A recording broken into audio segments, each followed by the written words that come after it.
एक फोन से वॉर रुकवाने वाले विश्वगुरु आखिर कहां हैं? आखिर देश के प्रधानमंत्री और उनकी पूरी की पूरी सरकार दुनिया पर मंडरा रहे इस खतरे पर भारत के लोगों को कब कुछ बताएगी?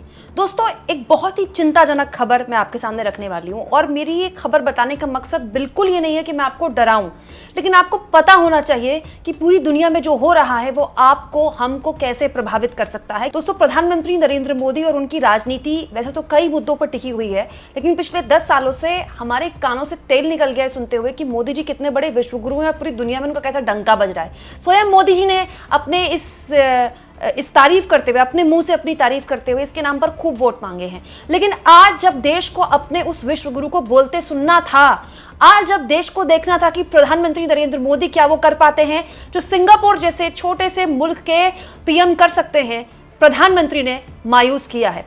दोस्तों, वैसे तो सिंगापुर भौगोलिक तौर पर हमसे बहुत छोटा है, लेकिन अर्थव्यवस्था उसके हमसे बहुत आगे है, बहुत आगे है।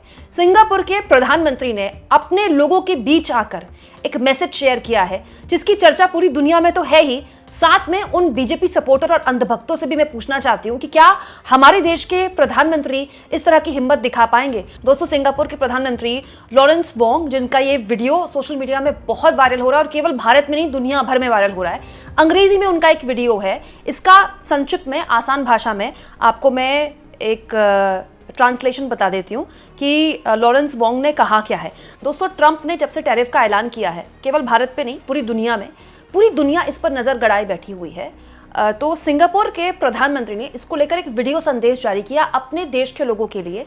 सिंगापुर पर ट्रंप ने केवल 10% टैरिफ लगाया है, हम पर तो 27% लगाया है, उन पर केवल 10% लगाया है। तो केवल 10% टैरिफ जो देश झेल रहा है सिंगापुर के, वहां के पीएम सामने आए हैं और उन्होंने ये बताया है कि ये जो एक अलग तरह का टैरिफ वॉर शुरू किया गया है, ये ट्रेड वॉर में तब्दील होगा, ये बताया है बकायदा। दोस्तों, सिंगापुर के पीएम ये बता रहे हैं अपनी देश की जनता को कि इससे ग्लोबल स्लोडाउन होगा, मतलब पूरी दुनिया में एक स्लोडाउन होगा, एक गिरावट आएगी, सिंगापुर को भी ये हिट करेगा। सिंगापुर के लोगों को वहां के पीएम ने बताया है। और सबसे चिंताजनक जो बात सिंगापुर के पीएम ने बोली है वो ये बोली है कि 1930 में ऐसा कुछ हुआ था सिंगापुर के साथ। मतलब 1930, आप सोचिए, उस वक्त हमारे देश को आज़ादी भी नहीं मिली थी, कितने दशकों पुरानी ये बात है। 1930 में ऐसा कुछ हुआ था जो अब होने जा रहा है।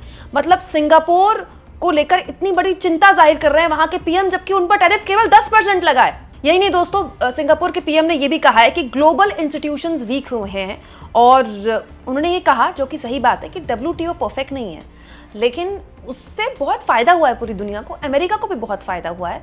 लेकिन अब ट्रंप ने किसी भी पुराने बने हुए नियम को मानने से इनकार कर दिया है, इसीलिए अब सब कुछ बदल चुका है।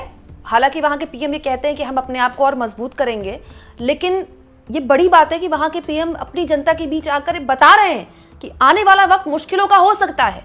वहीं दूसरी ओर दोस्तों, इस पूरे के पूरे मुद्दे पर भारत सरकार के किसी मंत्री की तरफ से चूं तक नहीं निकल रही है। हमारी मीडिया तो इतनी बेहया और इतनी बेशरम हो चुकी है, तो क्या बोले। न्यूज चैनल्स में और अखबारों में इस बात पर चर्चा चल रही है कि वाह, ये कितना बढ़िया कर दिया, ट्रंप ने टैरिफ लगा दिया, ट्रंप ने टैरिफ लगाकर भारत के लिए कितना फायदा कर दिया, हमारी तो मौज हो गई, हमारे लिए तो ये मौका है। इस तरह की हेडलाइंस चल रही हैं। खैर दोस्तों, मीडिया वालों के लिए तो खैर अब क्या ही शब्द निकालें हम, चलिए छोड़िए, मीडिया वालों के लिए तो क्या ही बोलें। लेकिन जो बात सिंगापुर के पीएम कह रहे हैं, कुछ ऐसे ही संकेत दोस्तों ब्रिटेन से मिल रहे हैं। दोस्तों, ब्रिटेन के प्रधानमंत्री सोमवार को एक राष्ट्र के नाम संबोधन या मीडिया के बीच आकर प्रेस कॉन्फ्रेंस कर सकते हैं। कीर स्टारमर पर पूरी दुनिया की निगाहें हैं।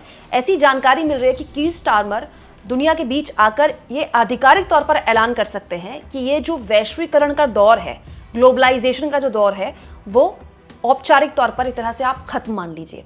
और आसान भाषा में आपको मैं बताऊं दोस्तों, तो ये हुआ था कि 1991 के बाद जब सोवियत संघ टूटा तो दुनिया भर में एक नया कॉन्सेप्ट आया ग्लोबलाइजेशन का। उसके बाद हमारी इकोनॉमी भी खोली गई। याद होगा आपको, doctor Manmohan Singh finance minister से उस वक्त नरसिम्हा राव की सरकार थी।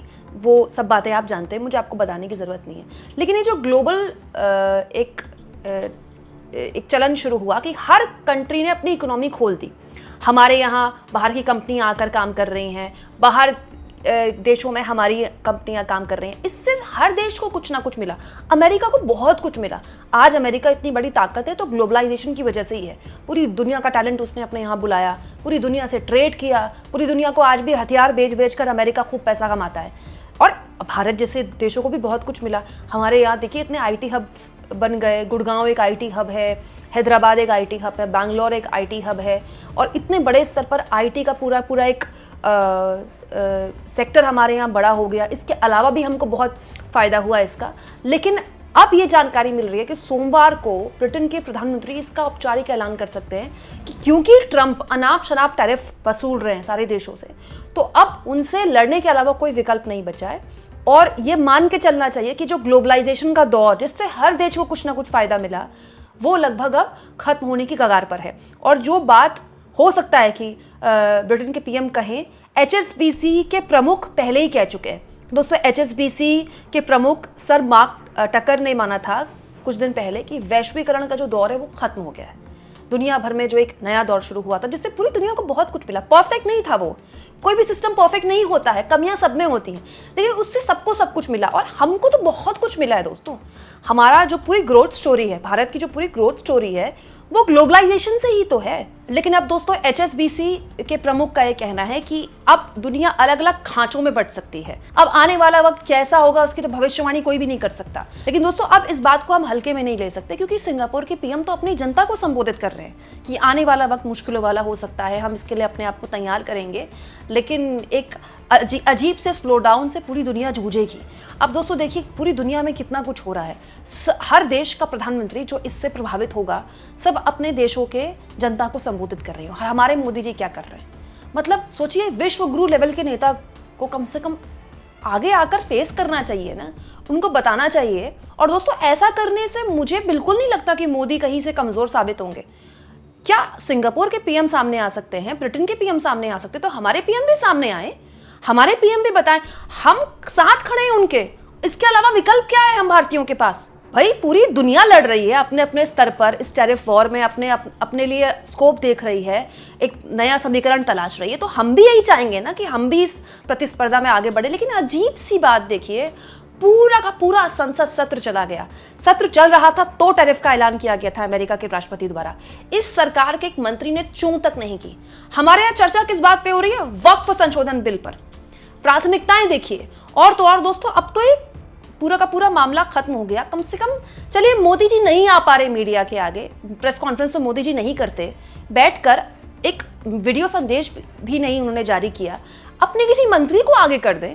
कम से कम भारत सरकार की तरफ से एक ऑफिशियल बयान तो आए। दोस्तों, मोदी जी ने वीडियो तो शेयर किया, लेकिन राम सेतु का। इस वीडियो को शेयर करते हुए मोदी लिखते हैं, आज रामनवमी के पावन अवसर पर श्रीलंका से वापस आते समय आकाश से राम सेतु के दिव्य दर्शन हुए। ईश्वरीय संयोग से मैं किस समय राम सेतु के दर्शन कर रहा था, उसी समय मुझे अयोध्या में रामलला के सूर्य तिलक के दर्शन का भी सौभाग्य मिला। मेरी प्रार्थना है कि हम सभी पर प्रभु श्री राम की कृपा बनी रहे। वाणिज्य मंत्री पीयूष गोयल अमेरिका गए, न जाने किससे बैठक की, क्या बातचीत की, वो आज तक नहीं पता चला। भारत सरकार की तरफ से कोई बयान नहीं आया औपचारिक तौर पर।